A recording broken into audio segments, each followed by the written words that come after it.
তোর পরিচিত কারা যেন কনারে ডিস্টার্ব করে, পথে ঘাটে দেখা করে, আবার ফোন দেয়। তুই জানিস কিছু? না, আমি তো কিছু জানি না। কোনো তো আমাকে কিছু বলে নাই। বল তো, বলবে কেন? Online, offline. আচ্ছা, পাইলাম তো বলতেই। তো কি কোনো খারাপ খারাপ লাগতেছে নাকি? মানে কি ভাই? আমার কেমন কেমন যেন লাগতেছে। কেমন কেমন? কেমন মানে বিষ খাইলে যেরকম লাগে সেরকম লাগতেছে। কি আর আজকে একটা আজগুবি কথা বললেন মামা আপনি? এমনভাবে কইতাছেন মনে হচ্ছে যে আগেও বিষ খাইছেন, ওই বিষের লগে খাবারের বিষটা একদম কমন পড়ে গেছে আপনার।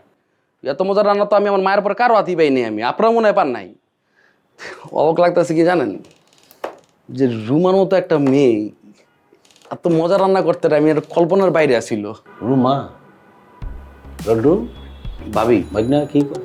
ভাবি ভাবি মদের হাড্ডি না, আমি যদি কাকুলিয়া পরে না ফোন দিছি তাহলে দেখিস। কিন্তু আমার কথা হইতেছে কি, এই যে আমাকে দাওয়াত করে খাওয়াইলো, বৃষ্টি নাই দিল, কিন্তু একটা উদ্দেশ্য আছে। হঠাৎ করে মাপ চাইয়া আমাকে এত আদর আপ্যায়ন কইরা দাওয়াত দিয়ে খাওয়াইলো, এর কোনো একটা উদ্দেশ্য আছে নিশ্চয়ই। কিছু আর মাইন্ডের মধ্যে কিছু খেলতেছে কিছু, কিন্তু আমার মনে হয় কি জামাল ঘুরা দেখা হয়েছে। আরে যত সব ফাউল পোলাপানের মতো কথা বলছে। ফল পেনবলের মধ্যে কথা মানে, হ্যাঁ? একবার অন্যের বউর বাসায় ধরা পড়লে, একবার নিজের বউর বাসায় ধরা পড়লে, হ্যাঁ? উনি নিজে ফিট খাইলো, তারপর ডাক্তার দেখাইলো, হ্যাঁ? এখন তোমাদের দাওয়াত করে খাওয়াবে নাকি পিটাবে? তোমাদের পিটায় বাড়ি থেকে বের করে দিবে। ভালো কথা মনে করছো, ভালো কথা মনে করছো। আমার যে বাসায় পাঠানো হইলো, এর বিচারটা কিন্তু হইলো না। ঠিক আছে, তোরা বিচার কর, আমার একটু বাথরুমে যাইতে হবে। দেখলি দেখলি কিভাবে ভাগলো? হ্যাঁ, আচ্ছা বাদ দাও। এখন তুমি আমারে বলো, তুমি কনার সাথে দেখা করতে গেছিলে কেন?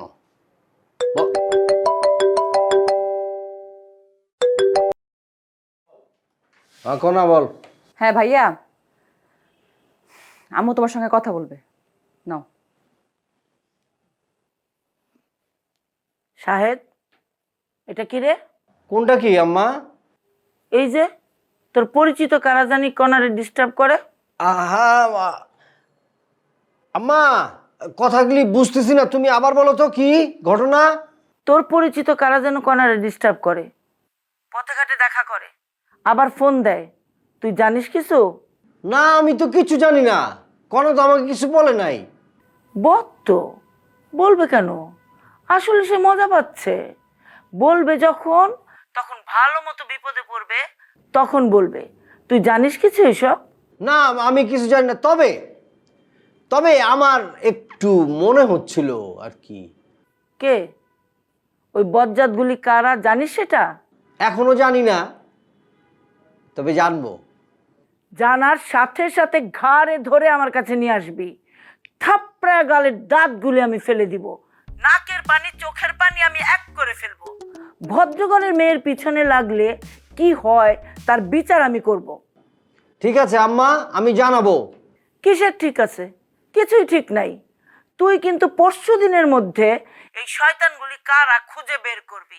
আমি তোর জজমামাকে তার বাঁশের লাঠিগুলোর মাথায় তেল দিয়ে রাখতে বলবো। ঠিক আছে মা, আমি তোমার পরে জানাচ্ছি, মানে যত তাড়াতাড়ি সম্ভব আমি জানাচ্ছি। ঠিক আছে, ওকে।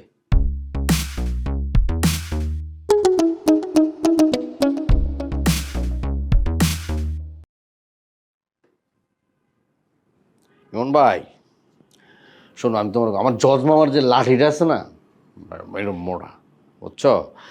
ওইটার বিশেষত্ব কি, তোমারে মানে যখন মারবে, তোমাকে যখন মারবে না, তোমার চামড়ার উপর তো কোনো দাগ হবে না, কিন্তু ভিতরে মাংসটা কিমা হয়ে যাবো আর কি, একদম কিমা মনে করো যে। আর ওইটা কিমাটা ওষুধে কোনো কাজ হবে না, ভিতরে আস্তে আস্তে পচবে। কি হয়েছে? কেমন যেন পেটে প্রচুর প্রচুর মারে। আমি একটু ওয়াশরুমে যাচ্ছি। ও আচ্ছা সাধু মা, নানি মানে আপনার আম্মাই যে জাগো কথা কইলো যে কনা খালারে ডিস্টার্ব করে, সত্যি করে কইবেন এটা ওই যে রন্টু মামা আর ইমন মামার উদ্দেশ্য করে কইছে না? পাকনা, বেশি পাকনা হয়ে গেছো না? পাকনা মিছাইরা তুমি রুমা বাবির নাম ধরে ডাক লাগে, রুমা গো লাগে, এটা কো আগে এটা কইয়াছিল না? তুই কই যাস? ও ইয়া জামু কেমন না তুই কয়ে যা, তুই রুমা ডাকলি কে? ওই পরীক্ষা পরীক্ষা আমার হাই খারা এদিকে আয়। এই পাকনা, পাকনার আড্ডি।